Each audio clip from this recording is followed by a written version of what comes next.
The Messenger is a monthly publication that talks about the events that are going on in the Missionary Society, as well as events in the CME Church as a whole. We have various columns, from our editor and from me and from the president, things like that. And we have about 4,000 subscribers right now.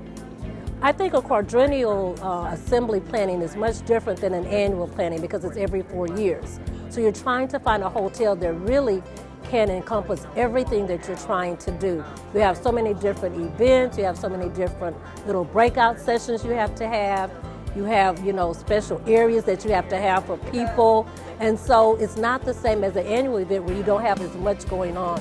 We have contests, we have little seminars, we have things for the children, things for our youth, things for our young adults. So it's much different than when we do it annually, where we don't have all of those different groups that are there. So you have to have things that are there for them. Then you have to have the big, eating places that can accommodate, 500, 600, 700 people. Then you have to have all the room space, suites. It's just humongous, the things. Then of course you have your AV and, things that you want, the amenities you want in your rooms. So it becomes much different because it's more, as opposed to when you have a smaller number, you're more apt to get some of those things. But a larger number, you got to go to a different kind of hotel sometime than you would for an annual event. At our last event in 2011, we had the issue of overflow hotels. And where the host hotel was one location, but the overflow hotels were quite a distance away. And so it meant that we had to find a way to get those people from the overflow hotel to the host hotel without them having to walk.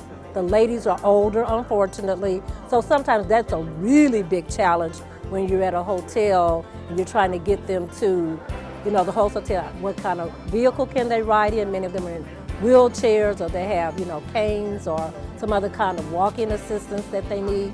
So that's one of the biggest challenges that I find that we have to do is for the older ladies in our organization. The advice that I have for a colleague that's new to the industry is know who you are planning for, what their needs are, and then finding a location, a site that can actually meet those needs. And I think if you do that, you'll have a great meeting.